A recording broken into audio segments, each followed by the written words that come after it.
मकर संक्रांतीच्या भोगी दिवशी आपण अशा प्रकारच्या भाकरी बनवू शकतात. खूप सुंदर आणि खूप फास्ट झालेल्या आहेत आणि यावरचे तीळही खूप असे पांढरे शुभ्र राहिलेले आहेत. याला कुठेही करपलेले नाहीत. पाहू शकता खूप सुंदर अशा भाकरी बनलेल्या आहेत. नक्की ट्राय करा. असेच नवीन व्हिडिओ पाहण्यासाठी चॅनलला सबस्क्राईब करा आणि व्हिडिओ कुठेही स्किप करू नका, पूर्णपणे पहा.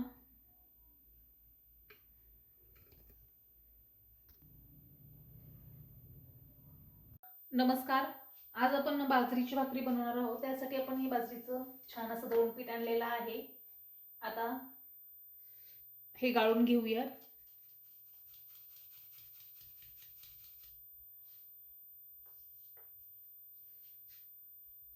यामध्ये थोडंसं मीठ घालायचं आपल्याला बाजरीच्या पिठामध्ये आणि आपल्याला तीळ लावून अशा भाकरी बनवायच्या आहेत, जे आपण संक्रांतीसाठी बनवत असतो.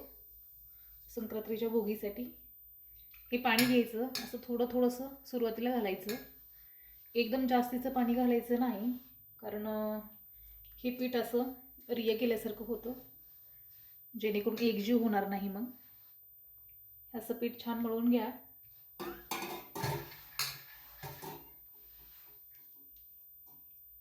हे असं आपलं पीठ मळून झालेलं आहे. आता आपण भाकरी बनवूयात. त्यासाठी आपल्याला छोटी किंवा मोठी असं थोडंसं पीठ काढून घ्यायचं साईडला आणि मीडियम साईजचा असा बनवून घ्यायचा गोळा एक. आता हे तीळ आहेत, आपल्याकडे संक्रांतीसाठी हे तीळ वापरले जातात भाकरीवरती. तर आपण तीळ लावण्याची पद्धत पाहूयात. हे तीळ असे इकडच्या साईडने आणि रिटर्न इकडच्या साईडने असं दाबून घ्यायचं याला, जेणेकरून हे तीळ असे बाहेर पडणार नाहीत, हे भाकरीमध्येच चिटकून राहतील. भाकरीच्या खाली थोडंसं पीठ घ्यायचं आपल्याला लावण्यासाठी. खाली अशी भाकरी चिकटणार नाही आपली. हाताला थोडंसं पीठ लावायचं आणि ही भाकरी अशी थापून घ्यायची.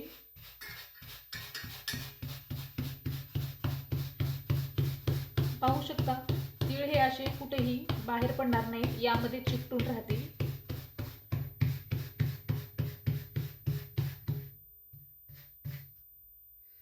ही पहा आपली अशी भाकरी बनवून झालेली आहे आणि तीळ याला कुठेही बाहेर पडलेले नाहीत ताटाच्या. एकदम तुम्हाला जवळून पण दाखवते मी. हे पहा आपले तीळ असे पूर्ण भाकरीला चिकटलेले आहेत. एकही वरती असा शिल्लक राहिलेला नाही आणि हाताला स्पर्श केल्यानंतर एकही तीळ असं वरती निघत नाही. चला आपण ही भाकरी तव्यावर टाकूयात.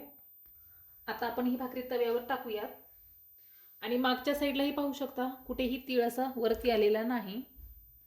आता याला पाणी लावून घ्यायचं आपल्याला. थोडंसं पाणी घ्या आणि अलगदपणे फिरवा. मागच्या साईडला पण आपण तीळ असे लावलेले आहेत, पण कुठेही आपल्या हाताला चिकटत नाही किंवा पाण्यावरती असा तरंगत नाही. हे पहा अगदी जवळून पाहू शकता हे तीळ आतमध्ये गेलेले आहेत, कुठेही वरती राहिलेलं नाही. आता ही भाकरी आपण अशी उलटवून घेऊयात.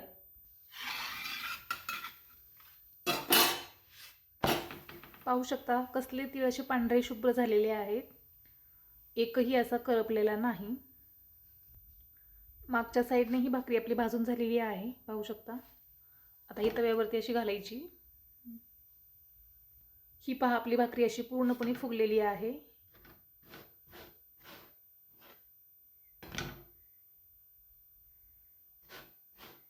आणि पूर्णपणे अशी भाजून पण झालेली आहे आणि खूप सुंदर अशी भाकरी झाली आपली तिळाची. आता ही भाकरी मी काढून घेते आणि अशाच प्रकारे दुसऱ्याही भाकरी बनवून घेणार आहे मी.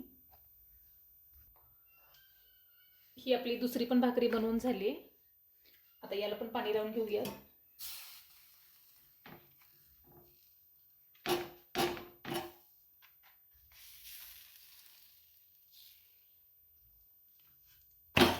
ही भाकरी अशी उलटून घेतली. ही पण भाकरी आपली भाजून झाली आहे, मी काढून घेते. आता यावरती आपल्याला आणखीन दुसरी भाकरी घालायची आहे तव्यावरती. आता याला असंच पाणी लावून घ्यायचं.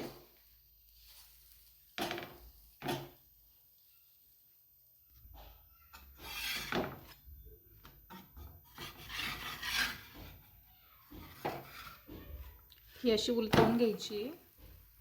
ही पण आपली भाकरी अशी भाजून झालेली आहे, काढून घेते.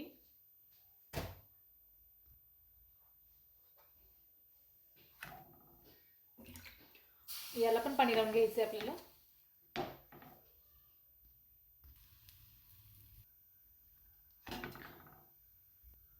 अशा प्रकारे आपल्या सर्व भाकरी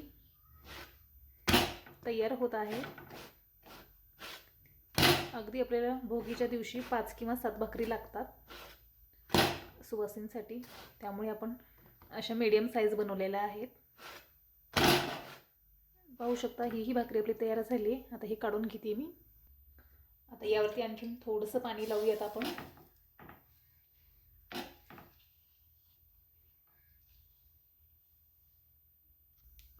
ही पण भाकरी आपली बनवून झाली आहे, पाहू शकता.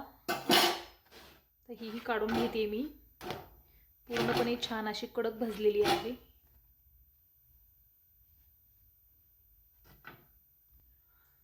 हे आपण भाकरीला आपलं पाणी लावून झालेलं आहे.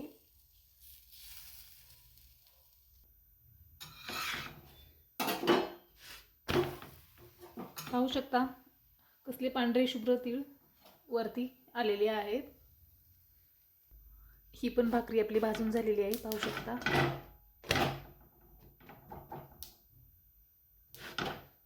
काढून घेते मी. पाणी लावून झालेलं आहे भाकरीला आपल्या. ही आपण उलटूया.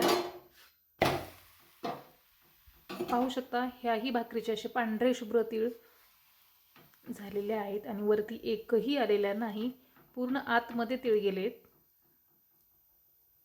पाहू शकता आपली ही भाकरी भाजून झालेली आहे. आता ही काढून घेते मी.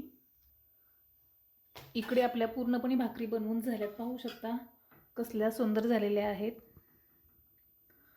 ही भाकरी आपण संक्रांतीच्या भोगी दिवशी बनवत असतो तीळ लावून सुवासिनीसाठी. थोडंसं जवळून दाखवते मी. हे पहा आपल्या भाकरीवरचे तीळ अतिशय पांढरे शुभ्र राहिलेले आहेत आणि कुठेही करपलेले नाहीत आणि खूप सुंदर अशा भाकरी आपल्या बनलेल्या आहेत.